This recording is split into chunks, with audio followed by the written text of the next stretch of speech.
Magandang araw sa lahat, welcome po ulit dito sa atin channel ang Biyahe y Komida. Maraming salamat sa lahat ng nag-subscribe, indeed. Punta tayo sa atin topic, August 19, 2025. Boy Abunda, kinonsulta muna ang lawyers bago nilabas ang unreleased interview ni Liza Soberano. Ang unreleased 12-minute interview ni Liza Soberano kay Boy Abunda ay tuluyan nang ang inilabas ng tinaguriang King of Talk, sa kanyang self-titled program sa GMA Network. Noong Monday, August 18, tinalakay ni Boy ang tampok na YouTube feature ni Sara Baba kay Liza sa Can You Come In, na umani na ng milyon-milyong views. Sa nasabing feature, inilahad ni Liza ang kanyang mga pinagdaanan noong kabataan, pati na rin ang tungkol sa breakup nila ng aktor na si Enrique Hill. Ayon kay Boy, matagal na nilang alam ang tungkol sa paghihiwalay ng Liz Ken. Sa pagkakaalam ko, pero hindi po ako sigurado dito, around October of 2022 sila naghiwalay and as I've said kanina, we've known about their breakup since March of 2023. Kung maaalala po ninyo, that month, pinalabas po namin ang aking 2-part exclusive interview kay Liza, aniya ng host. Nagbalik tanaw din siya sa naging tanong niya noon sa aktres hinggil kay Enrique. Habang pinapanood ng publiko ang mga pagbabago sa kanyang career at buhay, isang tanong ang naiwan sa ere, nasaan si Enrique Hill? And that's precisely why I asked her that question during my interview, at ang sagot po ni Liza, I quote, "We broke up," end of quote, ibinahagi ni Boy sa viewers.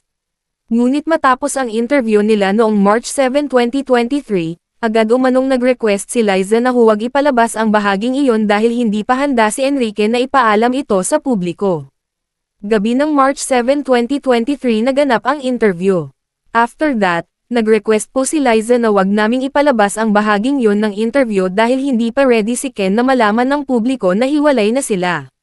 Liza and I were in touch a few times, and also with Ken's representation, iginalang namin ang request nila na hindi ipalabas ang interview kahit umiikot na noon ang mga speculations na hiwalay na sila, paliwanag ni Boy. Ngayon, matapos ang paglabas ng video ni Sara Baba kung saan diretsahang umamin si Liza tungkol sa breakup, minabuti ni Boy na ipalabas na rin ang nasabing footage sa kanyang show. Because of that recent revelation, naniniwala kami na napapanahon na para mapanood ninyo ang 12-minute portion ng aking interview with Liza tungkol sa breakup nila ni Ken. Kinonsulta namin ang aming mga lawyers, Attorney Vinnie Ibarra ng GMA Network, and my personal lawyer, Attorney Wendell Di Maculangan, and they gave us the go signal to air the 12-minute footage, pagbubunyag niya. The question in people's mind, I think the elephant in the room is, nasaan si Ken? Nasaan si Enrique Hill? Why isn't he saying anything? That leads me to this very difficult question. Is he still present in your life? Kayo pa ba ni Ken? Naghiwalay na ba kayo ni Ken? What is the story? Okay. Ken and I have decided to separate ways. And that is because our values and the way we see life just doesn't align anymore. Because of the whole change that I went through last year, it was kind of hard for us to be there and support each other the same way that we used to be. And so we decided that it was just easier to separate ways and kind of find ourselves first, kind of explore before we take it to the next level, you know, because we were in a relationship for a long time. Almost 8 years before we broke up, and the most common question we were getting was when were we going to get married, for a couple that's been together that long. And I came to a point where